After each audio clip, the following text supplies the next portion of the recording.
On Builders, I interview entrepreneurs, CEOs, and leaders about their businesses and careers. My guest today is Atiba de Souza. He is an entrepreneur, marketing expert, and author of The Delegation Trap, which is about scaling your business by turning doers into thinkers. And before touching on the book, we talk about what's important in marketing in 2026 and Atiba's own journey building his business and career.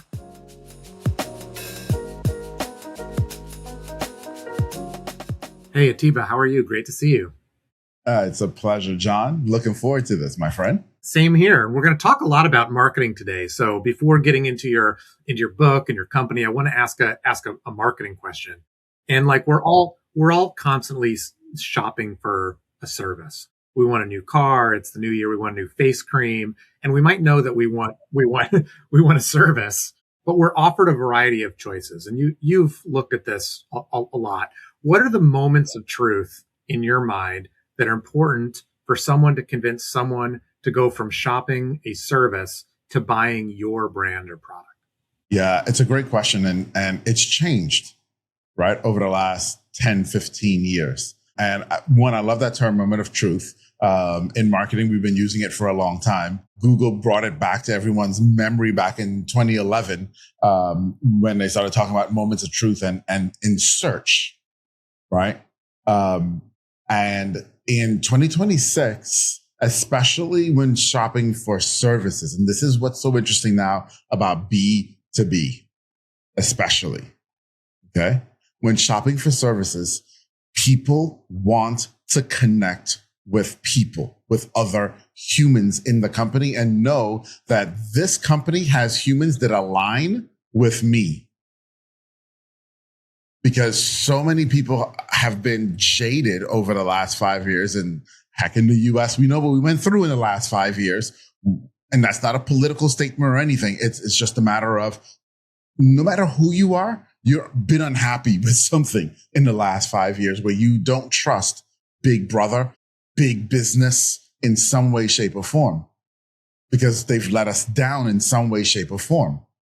And so people are really, really looking for who is the person on the inside that represents this company that says their values are like my values. I'm willing to give them money, because there's so many people who can do the exact same thing.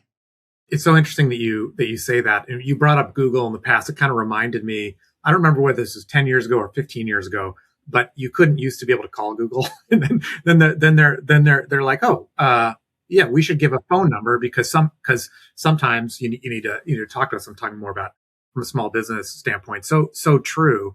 And then also I remember early in e-commerce flows, something that improved conversion rate was adding a phone number.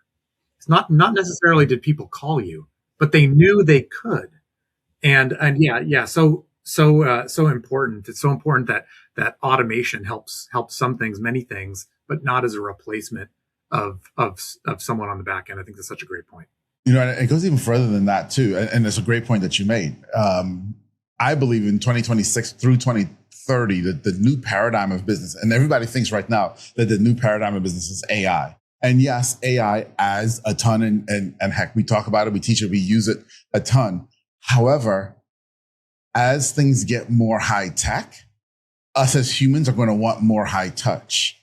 And so, you know, again, moments of truth, the connection, the human connection, but the next moment of truth that's going to affect retention is community. Right? How long is this customer actually going to stay with you? It's going to be about the community that you build, not about you and them, but about them and them, of your customers. Community. Did you know that Builders is sponsored by Business.com? I'd love to tell you about a new free membership from Business.com for small business decision makers. It's called Business.com Plus, and it's designed to address the pain in selecting new products and services. What is the pain, you might ask? It's things like knowing which vendor is best for your specific business, negotiating pricing, having access to someone who can answer questions for you. The new membership, Business.com Plus, handles all of that with a dedicated advisor, pre-negotiated pricing, and solutions tested and reviewed by experts. Check it out at business.com/plus. That's business.com/PLUS. I'm thinking more right now in the B2C context, but you've got these new Trader Joe's bags that come out that you see someone else who has one, you're sort of part of the community. It could be shoes, clothes, cars, whatever. I'm curious from B2B, where I know you spend a lot of your time, what would you recommend to a B2B company on the community part of things? Yeah, that's a great question. And it's it's hysterical that you bring up Trader Joe's. So for everyone listening, I live in the Philippines, okay? But I used to live in the US. And I know that Trader Joe's bag. And it's hysterical because I keep running into people here with the Trader Joe's bag, right? And you see them, you're like, hey, what Trader Joe's did you used to shop at? Yeah, right. And it's that instant connection of something that you know that this other person has in common with you, the community, right? Around a silly bag, a tote bag. On the business side now, on the B2B side, so like I can tell you with our clients, one of the things that we do, at our agency, we serve primarily the medical industry. Okay. Here's something really simple. Now we're helping them all with marketing. We bring them all together on a monthly call and foster conversations with them. Here's something really simple. For our non-customers and customers, we host a WhatsApp chat that's completely free that anyone can subscribe to and come in and have conversations about marketing, have conversations about AI. So that anybody who comes in knows that they're not only leveraging you, they're leveraging other people that are clients of yours. The WhatsApp channel is a great idea. I'm on a couple of private Slack channels for marketers, and it's great. You don't want to leave that because you're saying it helps with networking, it helps with career development, it helps with business development, all those things. You mentioned your clients. Your company's called, I think, Client Attraction Pros. And I know that you started, or I believe you started in video marketing, but why is it important for businesses to get video right? I know you said earlier, like, that there's a person behind it, but what else is important about video, and what other services do you offer? Yeah. So that's where life gets really interesting, because video is king, queen, and the whole court these days. And we've been on this trend for a while. Right. The trend of video being really important in your marketing has been coming for a while. Most of us didn't think it would actually pick up until about now, 2025, 2026. Right. So we're talking 2017, 2016, 2018. That was kind of the trajectory we thought we were going to be on. Then this thing happened called COVID. And when COVID happened in 2020, and we're all home around the entire globe, humanity had a choice as a whole. We were going to consume content because we were bored. Okay. We were stuck in the house and we had a choice. We were either going to watch or we were going to read. And John, guess what humanity chose by and large? Well, I chose watching. Lately I feel like I'm reading as much as I ever did. My kids did. I mean, I know TikTok was around longer than that, but that's when they really became consumers of it. It's interesting how much more I'm tilting towards video when I'm doing my own research on anything, whether it's B2B or B2C. I totally agree with that. And the year of video or whatever, you're right. It does feel like it took 5-10 years. I remember earlier in my career, the year of mobile was every year until the iPhone came out, and then it really was. It really was, yes. Yeah. So your business, you started. I think you started 20 years ago. Am I right about Actually, that? 30. 30. 1996. Oh, wow. Good for you. Take us back to when you started the business. Did you always know you wanted to be an entrepreneur, and are you surprised looking back that you've been part of this business as long as you have? Could you ever have expected that back in the mid 90s? Yes, I always was going to be an entrepreneur. I grew up in a family of entrepreneurs. I grew up in a reality that it was weird to have a job, and so it was it was almost never expected for you to have a job. Interesting. Right. And so I started businesses when I was young, and I've been running businesses forever. I've owned a ton of different types of businesses over the years. This one has stayed, it's morphed over time. We started off as a computer consulting firm in 1996, because that's what everything was back then, if you were doing anything computers. And we were doing everything from running cables in asbestos-filled ceilings. Wow. In 1996, we actually launched and put our first search engine on the internet. Yes, I had a search engine on the internet before Google. That's my claim to fame. They won because I ended up selling it for $2,500. I missed the mark by several zeros. Yeah, maybe more than several. Yeah. We didn't know what we had, unfortunately, when we sold it. We did not know. But over the years, my agency has morphed from, we built that search engine. We were in search. We were in written search for a lot of years before we made the transition into video. And when making the transition into video, it wasn't about video production for us. It was about video for search. Interesting. What made you decide to pivot? Because in the mid 90s, like you're saying, computer consulting was growing faster than other industries, was super important. Everybody needed it. It hadn't been big business yet, et cetera. And at some point you say to yourself, there's more opportunity in video.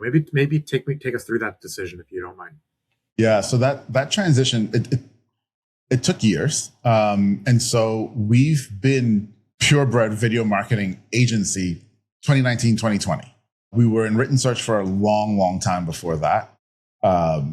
Really, you're talking 2001 to 2019, we were in written search. It was about 2005 when we really made our mark in written search, because at that point, before that point, we were working within the government, and we were building systems and building search and helping search within the government. And the it US was government? Yes, US government. Okay. And built lots of stuff for lots of agencies in the government, right? It was 2005 when we came back into the private sector. And John, I don't know if you remember 2005, but that was a point in time where you could put white text at the bottom of a page to rank in Google, right? And so Google was having a major problem with marketers who were gaming and spamming the system. Yeah. And because we had been in search for so long, from the inside out of building search engines, we understood the challenges that Google was facing. And in 2005, I said, well, they're going to need content, and they're going to need to base it on relevance. And what made relevant content? Well, it meant that you were going to answer the question that the person actually was asking, because that's what Google wanted. And so that's when we started creating a ton of content for the private sector that was ranking really well in Google. 2017, by that point, SEO had become a commodity. Yeah. Right? We were a boutique agency. It was $4,500 for us to write a blog for you, but we guaranteed that blog would rank in the top 3 within a certain time period. Otherwise, you got your money back, because we were that good. But SEO becoming a commodity and people saying, hey, I can do SEO for you for $650 a month. Right. Really created issues. And I really didn't like where the industry was going. That's what made me start looking around and realizing in 2017 that video was going to be the future. Now, we made that leap, like I said, 2019, 2020, but Google did something massive, which most people don't know, in 2021. In the middle of COVID, Google quietly put out and said, we're going to restructure our entire database, and we're going to start to lean towards video search. And we're going to start to lean towards showing video at the top of search. Yep. A massive change. It's true. And, if you do almost any how-to search, any review search, and I'm sure I'm missing tons of types of searches, you're going to see video, and maybe the AI overview is at the top now, but video is right under that. But even in the AI overviews, they're video now. That's right. That's right. That's right. They're embedded, and sometimes they're on the right hand side. You're exactly right. And if you're really paying attention, not which I know a lot of people aren't, and that's okay. But what Google's even now doing is it's not only using video in the AI overview, but it's grabbing pieces of the transcript from the video as part of the question, the answer in the AI overview. Yeah, so it's taking the transcripts and it's effectively turning that into the written search, part of it. When you're talking to clients about video marketing, I'm curious because you might have a video in YouTube. How important is it in your mind that video is seen in order for it to show up in the AI overview? So Google's saying there's this content that answers the question, but just like in the kind of the web world, I guess, the non-video world, there are backlinks, there's authority, there's other ways to think about whether or not it's a good piece of content. How does somebody think about that in the video world? Yeah, it's a great question. And unfortunately, there is no straight answer for it because we don't have an algorithm yet. We're all still kind of throwing darts and hoping we hit with that. Logic kind of tells us that, hey, if your video is ranking well in YouTube search and you've got really great retention on your video in YouTube search, you should have a better opportunity to show up in the AI overviews. That's what logic says. And then you find something that breaks that completely and you're just like, well, damn. Yeah. Well, and it does feel like a sort of like a lay person here that the algorithm, they haven't worked out all the kinks, like they sort of had in the SEO world where things are commoditized, if you will. I want to shift topics a little bit because I'm interested in the pivot question and also in terms of scale. And you've written a book about something that I'm really interested in. You call it the Delegation Trap, and I think the gist of the book is, or I think, and you can correct me if I'm wrong, that as a leader, as a CEO, as a founder, you need to scale, and how do you do that? Am I right? Like, what inspired you to write the book, and why'd you write it? Yeah, great question. And, I never wanted to write a book. Let me just start there. People have been telling me to write a book for years, and I never wanted to do it. And I've said no, I've said no, I've said no. I never wanted to do it. Then I was in a mastermind. And if you don't belong to a mastermind, you should. But I'm in a mastermind of people that stretch me. Okay. Where I feel like the little guy in the room compared to everyone else. And you need to be in those types of environments because it opens your mind to so much more, right? And so much more opportunity and possibility. And so I'm in this mastermind. And one of the things that we do when we meet every 4 months is we kind of go around and talk about, hey, what's one thing that you've done in the last 4 months that's been super impactful that other people can learn from, right? So it's my turn. I've just had one of the worst 4 months in the last decade. I don't know what I'm going to share. Like, things are rough right now. We're doing a lot of stuff. We're having a bad time in business, which happens. The ebbs and the flows, right? It's rough. And what am I going to share? And so I get up and I say, this is true. I don't answer questions my staff asks. And everyone in the room turned around and looked and like, what the hell do you mean? Right? Even the speaker was like, can you explain that further? Right? And I'm like, well, the reality is, in order for me to do my job, I've got to make sure that they do their job. And if I've done my job and given them the vision for what they need to do, they should have no questions for me. they should be able to go out and just execute. And so I don't answer their questions when they ask them.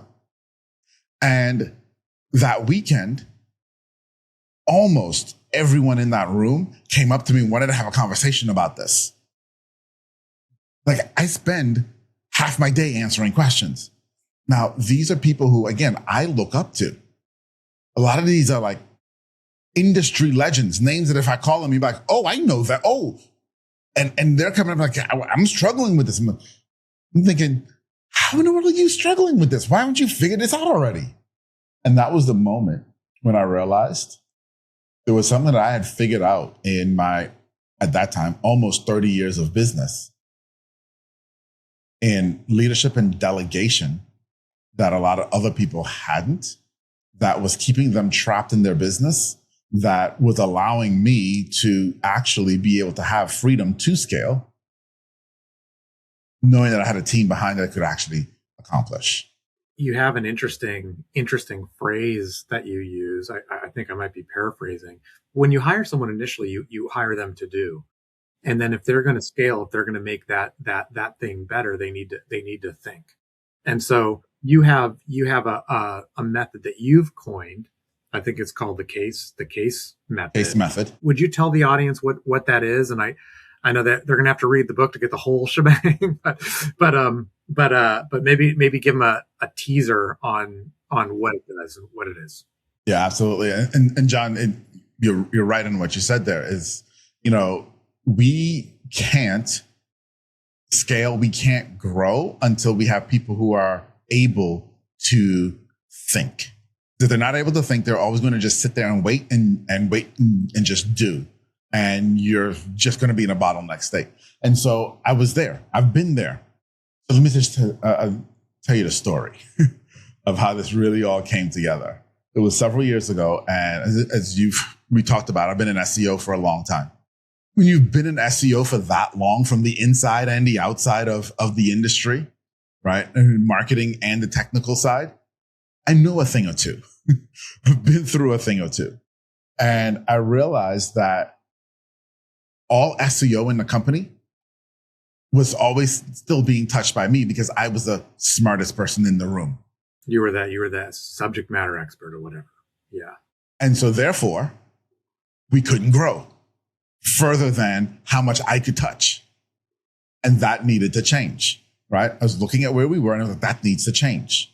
And so I said, all right, well, it's time to bring in some other SEO experts here, or people who know SEO, and then we could train on SEO, because the way we did it was very different. So I wasn't just going to go hire a random person off the street. I needed to hire someone who really understood where we were. And so the first young lady that we hired, she was young, and we weren't planning on hiring someone this young. But she applied and she blew me away in her ability to think. And I realized, okay, she can get this. She was, when I say she was young, she was like 21, 22. She was young. This was her second job. And so I'm like, all right, well, you're starting and I'm going to train you. I'm going to teach you. And at that time, I went through all of the stuff that I had learned in delegation from reading books over the years. And in her first couple of months of working with me, we used to meet weekly. Her name was Christine. She used to show up to our meetings and cry almost every single week. Oh, no. Now, that's not a good thing. Okay? That's not a good thing at all. And she just felt like she was failing. And I kept trying different techniques of teaching and delegation, and it just wasn't working. And I remember one Tuesday morning, we're going to have this meeting, and I'm saying to myself, Atiba, we cannot make this young lady cry. This is just bad, dude. Like, you don't make people cry at work. That's bad, right?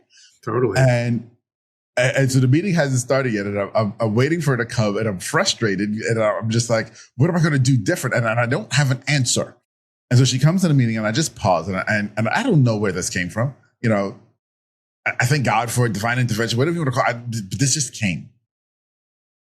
So she's sitting there, and my first question to her, I said, so Christine, tell me, what challenges did you have this week with the project? And so that's the C in the case method. what challenges did you have this week? And she started talking and she started telling me all these different challenges that she had. And in that moment, I was smart enough, and I'm going to share with you, the audience, and you, John, be smart enough when you ask that question to not say anything in return. Just listen, take notes, just listen. And so I just listened to her. I listened to her challenges. Okay. When she was done, all of her challenges and all the things that didn't go well and issues that she had, I said, okay, let's go back to the start. Let's go back to the beginning. And can you articulate the steps that you went through? Just walk me through step by step, right? With the classic, and then what? So you did this, and then what? Right? And so that's the A, articulate. And so she went through and she said, these are all the steps that I took. So, okay. Now, something happened in that moment, because again, I'm still just listening and taking notes. I've got the backdrop of her challenges, and I'm listening to the steps that she's going through. Yeah, I can see where you went wrong. Right? I can see that you zigged when you should have zagged. I can see that you went up when you should have gone down. Oh, that was a left turn. It should have been a right. Right? And I'm seeing this. But here's the thing that it's illuminating for me even greater in that moment. It's illuminating, this is how I would have thought about this. This is how you're thinking about this. And that's showing me the gap in between where I am and where you are. And as a leader, my job now is to help you bridge that gap. Yes. Okay? That's my job. Help you bridge that gap in the way that you think. She articulates all these steps, and I'm looking at all the steps, and I'm looking, no joke, I'm looking at how much time we have left in the meeting, right? I'm like, okay, we don't have a long time left. We can't go through all of this. And so I picked 3 or 4, and in the book, we talk about picking 4 steps. Pick 2 they did right, 2 they did wrong. So we're not just focusing on the negative. We want to look at all the steps, but we don't have enough time, so we're going to choose 4. And I'm going to say, okay, Christine, what I want to do now is I want to study these 4 steps that you did, and I want to go and dive deep in them. That's the S. S is the study. Okay? And so now I'm asking her, I'm saying, okay, so when you started step 3, tell me, what were some of the assumptions that you were making about how it was going to work? And what did you expect? And what actually happened? And now we're studying, because in this study, I already see that if this was one that she did wrong, that her thinking was left and she should have gone right. But now I want to understand why you were thinking that. What was going on inside? Now, one of the things we do in the book is talk about the questions that you ask. Because right now, in this study step, the questions that you ask are critical. They're critical, John. But why'd you do that? Bad question. Okay. Well, so you said you did it this way because of that. Well, if that wasn't true, but this other thing was true, how would that have changed things for you? Good question. Mm-hmm. And we dedicate 2 chapters in the book to learning how to ask better questions, because that's the key right here. Right? In the S, the study stage. So for several weeks, Christine and I did this process iteratively. Asking these 3 questions, asking these 3 questions, asking these 3 questions. Then a couple months later, we got to a place where 25, 30 minutes into the conversation, we're done. And I'm sitting there like, well, we still got another half an hour. What are we going to do? And then I asked her the next question, which is the E. Okay, so looking at the process now and looking at all the steps, which ones were the easiest for you? And what that uncovered was hidden talents that she had that I didn't know she had. Because in seeing what she found easiest and talking through why she found it easy, I got to see, again, how her brain works. And I'm like, man, some of the things that were easy for her were actually struggles for me. She saw that part of the process better than me. And she was able to innovate that part of the process faster than I could, because she had a hidden talent there. And what that did was it allowed her over time to actually make the process better. I haven't touched SEO in my company for years because she took the process that I had, she made it better, and then she taught others. That's a really cool way to think about career growth, whether you're an entrepreneur, whether you're a manager of a large team. Because oftentimes, I know I might ask somebody, let's say in an annual review, where do you see yourself in a number of years, or what do you see as your next step? And it strikes me the way that you're doing it. You're asking about it in more of in an atomic way, where someone's saying like, what's easiest, or where do I find joy, or that kind of thing, and steering them from data, maybe as opposed to opinion. That's really cool. Yeah, thank you. Again, it wasn't a deliberate thing of coming up with this. Right? I didn't sit down one day and say, let's philosophize a better way. It was literally born out of pain. I want to ask a final question, and I wasn't expecting to ask it because I didn't know until we were sort of doing the pre-brief that you lived and worked in the Philippines. Talk about what you love about the Philippines, both as a business owner and as a resident. Number one, if I could have done this sooner, I would have. If I knew it was going to be this great, I would have done it sooner. One of the things my wife and I had planned, we've talked about since 2001, was moving abroad and living abroad. It's always something that was in the plans, and we didn't execute it until much later. Kids out of the house, that type of thing later, right? What do I love? One, I'm somebody who loves heat, and it's always hot here. Let's just start there. Yeah, right. I don't do cold well. Okay. I don't have that issue here. Mm-hmm. Okay. Number two, we looked at a lot of places around the globe to live. And we came here and we fell in love with a particular area in Manila called BGC. And like right now it is 2:39 a.m. And quite honestly, if I turn this mic off and turn another mic on, you can actually still hear the parties going on downstairs. Oh, and I'm on the 14th floor. So it's fun. Okay. It is fun. It does not sleep. Like literally, it does not sleep. Okay. I have been out on a Wednesday night at 3 a.m. and there will be 30 people in KFC at 3 a.m. I have 2 24-hour Starbucks within a block of my my high rise. This place does not sleep. So love that. Let me just be completely honest with you too and tell you, conversion rate helps a ton. I bet. Earlier today, we went to which is the resort here in Manila, like the fanciest resort. Okay, Okada, Manila. You can look it up, and transportation cost us just under $10 to get there and back. Okay, one of the reasons I went was because they have an indoor obstacle course, which is the largest indoor obstacle course in all of Asia. Okay, $10 transportation. I get there to do the obstacle course. The obstacle course was $11. I can't go to the movies for that here. Okay. $11 and to go in and do the obstacle course twice. Then we went and we had lunch. Lunch cost me a whopping $20. Yeah. The conversion rate helps a ton. Right. I love that. And it sounds like you manage the time. Are most of your clients US based, or do you have a large Asian client base too? No, actually I have 0 Asian clients. At this juncture, we've had clients all around the world, but right now, all of our clients are in the US, which is great. And that's one of the other things that I love here too is,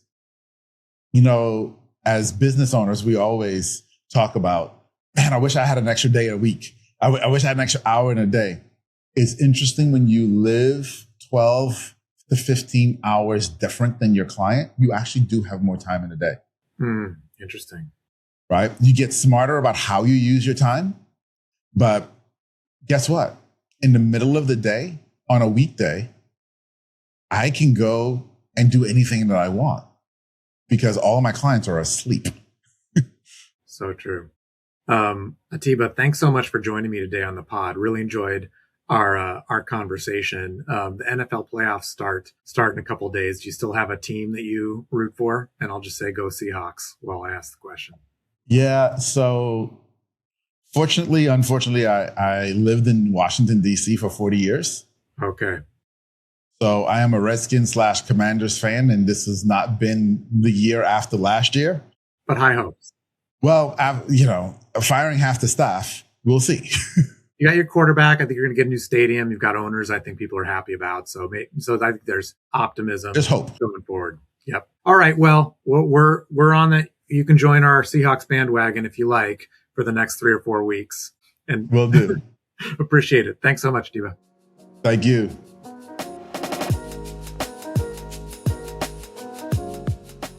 Did you know that more than 20 million professionals and business owners visit business.com and Business News Daily? Why?